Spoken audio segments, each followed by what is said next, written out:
Just remind me when you're ready to check out. Sure. Just remind me when we're in the library. Yes, sir.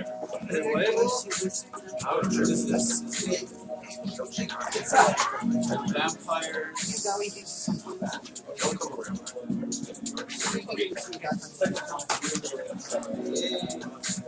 Oh shit, I saw that book in the library last week. I think I was supposed to bring it back.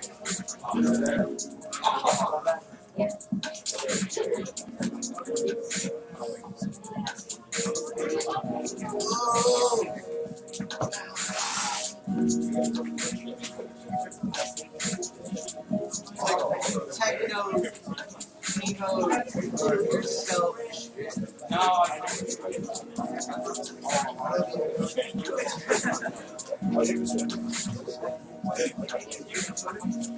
saw it.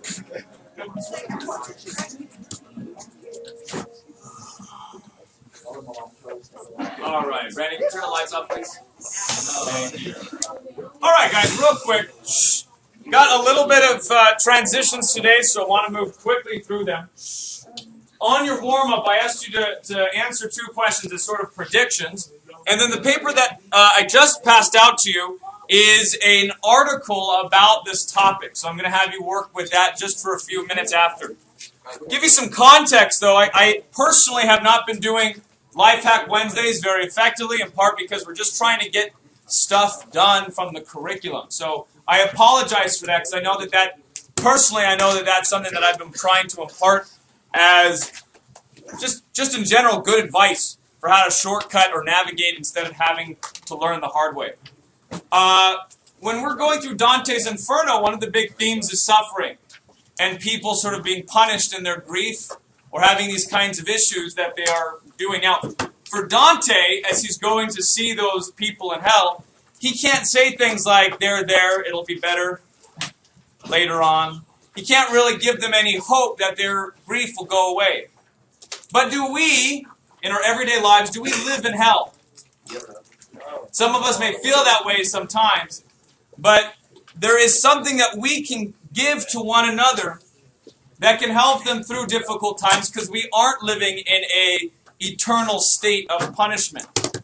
And you, in your role in life as an adult, might be to help somebody else move out of their place of grief, or, like I would say, their personal hell.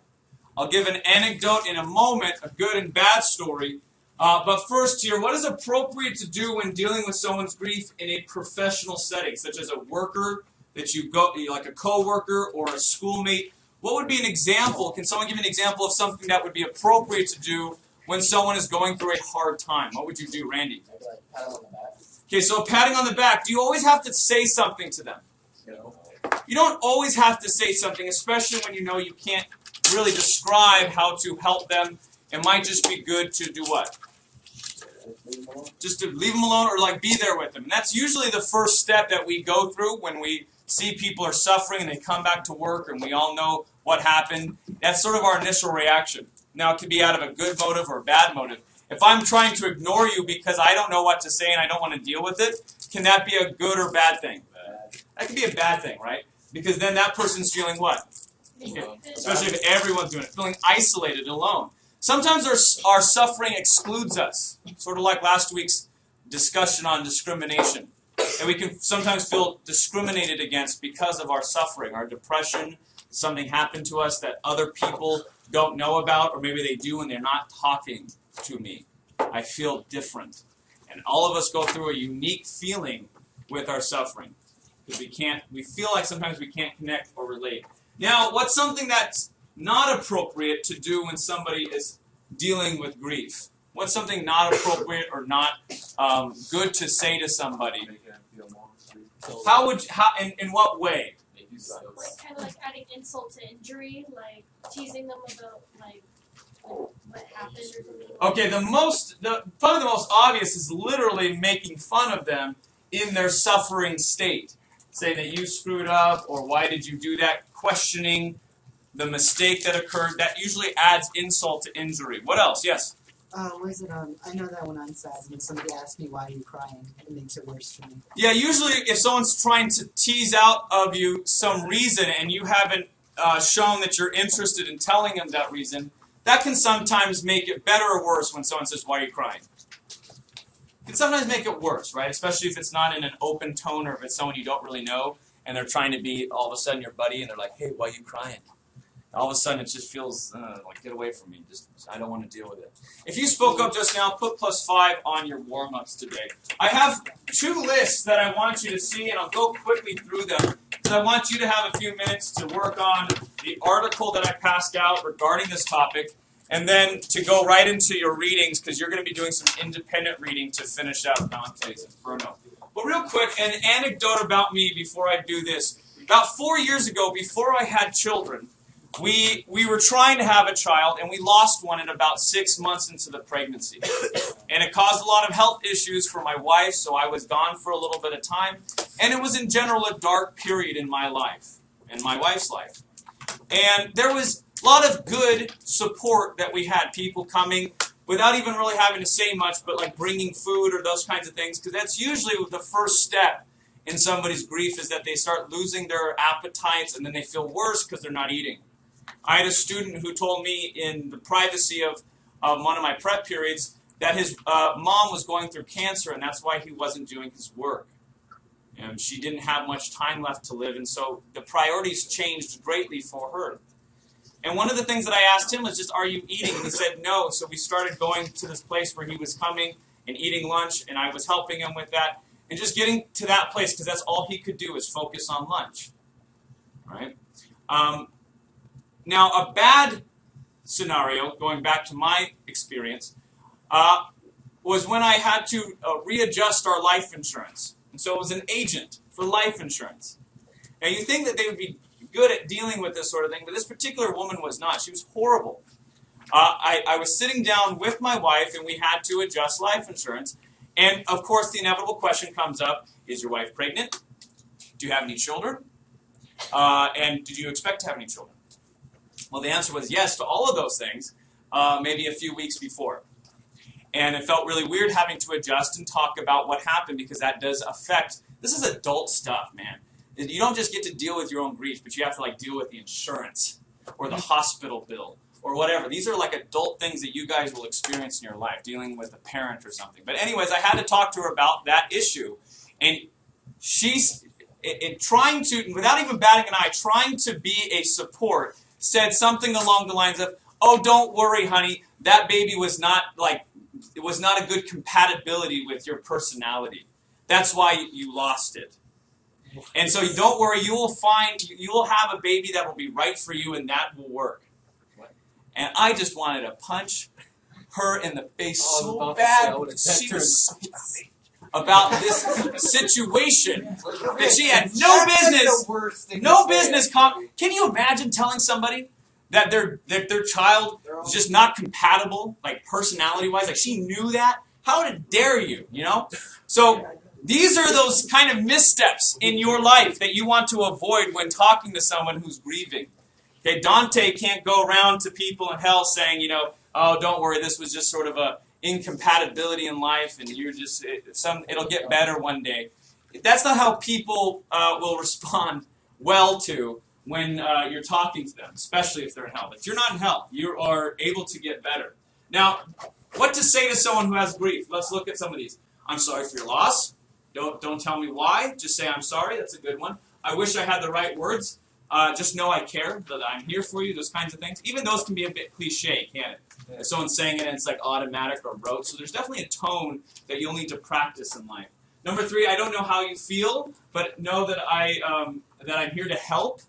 So knowing that I don't know how you feel. When someone says, I know how you feel, how does that make you feel? Yeah. No, you don't.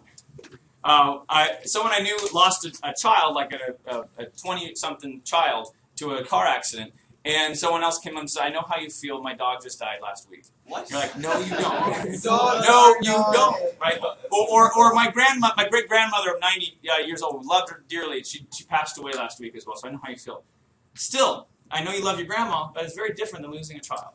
So be careful with how you say, I know how you feel, when you're trying to be helpful. A good thing to say maybe is that you just talk about what you liked about that person. If they're going through a death or suffering, there's good things to say about it. You don't have to do this transition sentence. You know what my favorite memory of your grandmother was? It can just be more genuine than that. So practicing genuine interactions, knowing that that's what I'm talking about. Okay, favorite memory. And I'm practicing doing that. You know, I loved it when your grandma used to say this to me, period. That it needs to be real basic, simple, and those kinds of things help people get over their grief. Let me look at one more here. I'm usually up late. If you need help with anything, it's usually good just to give meals to people. Saying nothing, just being there with the person, as Randy said. That's sufficient. Okay. Worst things to say. So some things that you might not realize are bad, but they actually are. So just throwing them out. At least she lived a long life.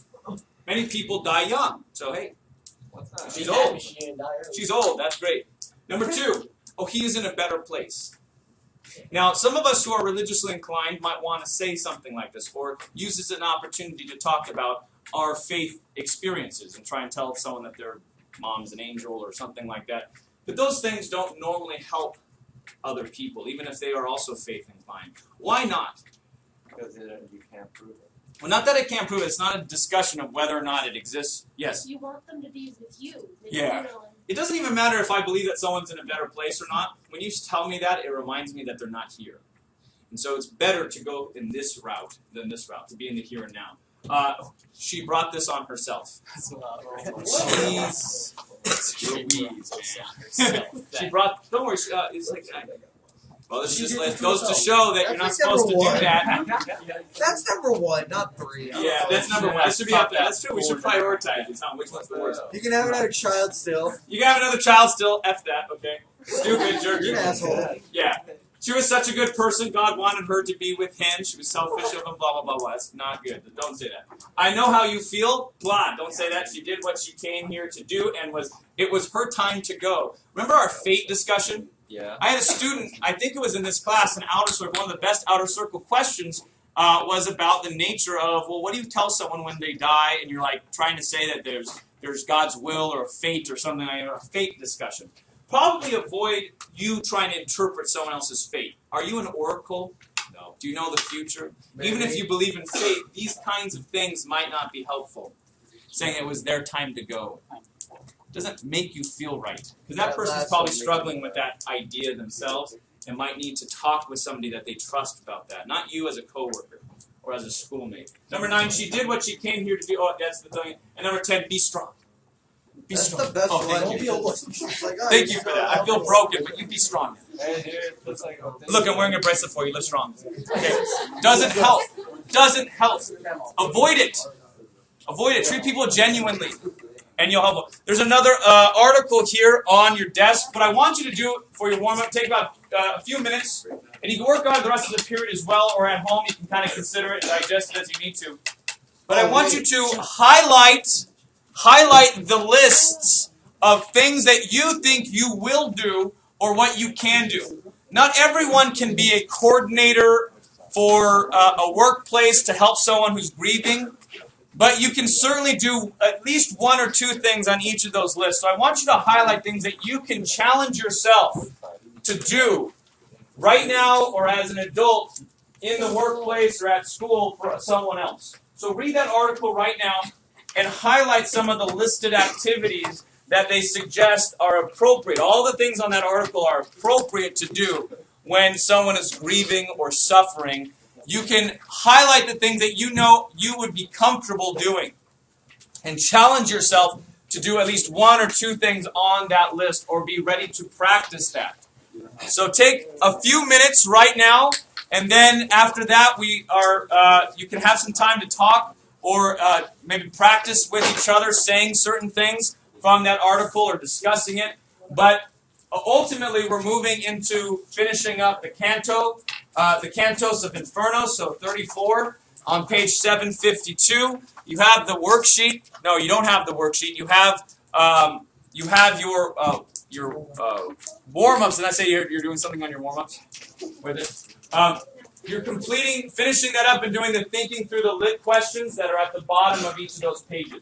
So that's what you guys do in the questions. So you're actually having time to complete that. You're finishing up the Inferno together or independently and completing the questions at the end. So that's all you guys. The last 15 minutes or so of class, we're going to the library. So to pick out your choice novels. Can I say something real quick? So take about 3 more minutes now. You're doing the article, and then I'll tell you when you can transition to Dante. Read the article, highlighting parts of the article that you know you could do. Yeah. Or just underlining is fine as well if you don't have a highlighter. Because David, you're special, I'll give you one. Yay. You are a unique individual. Look through that list and say, what could I do to help somebody else? What would I feel comfortable doing? Not everyone needs to do everything, but I can do something to help somebody else who's in need. Yes.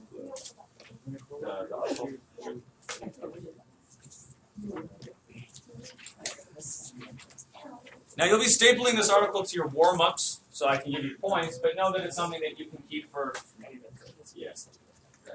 You need all 3.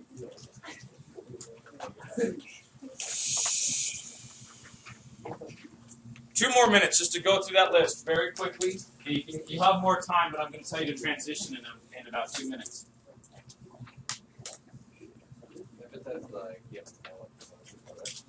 Was that one of the list articles questions? Sure. Also, number 5 on that list.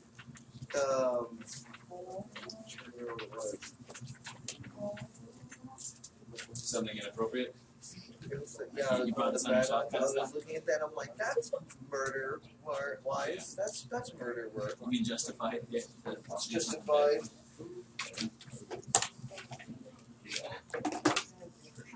Good for you, Gary. No, you know.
At this time, you can continue working on the article, but just know you have just a few pages to read to finish up the Inferno.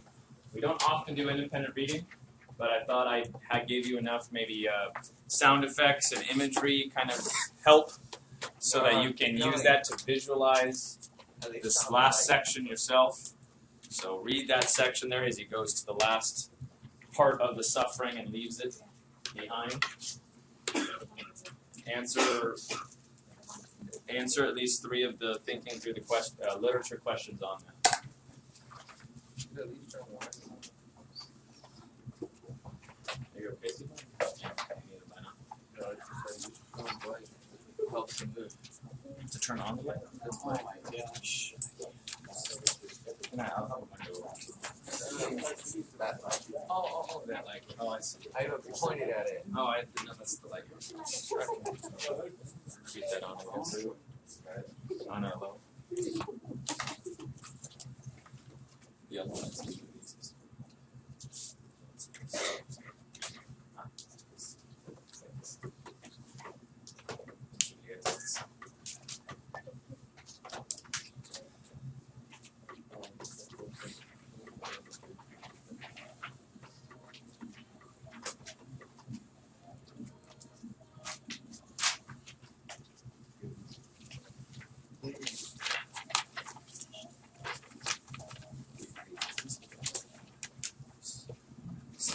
up to page 752. Should see those books open. I know you're still working through that article, some of you. That's fine. Do at least want to read the section and complete 3 of the thinking through questions. Yes.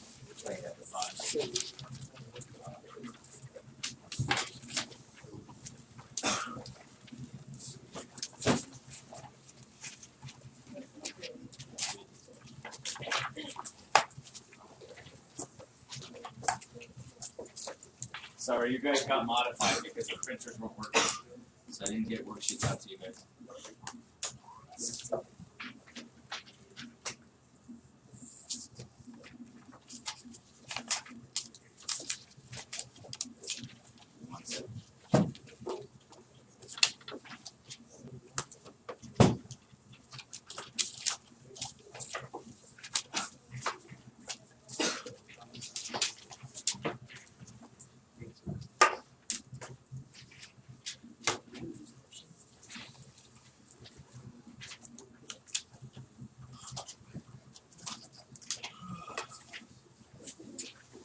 So the questions are on page 759. Just choose 3 of them to do. So I'm giving it free choice, so you choose which one you're doing with that.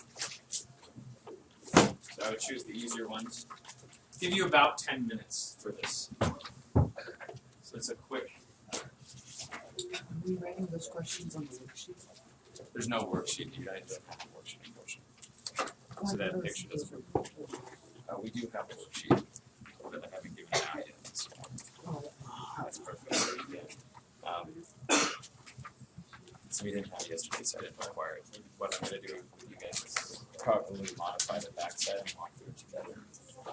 So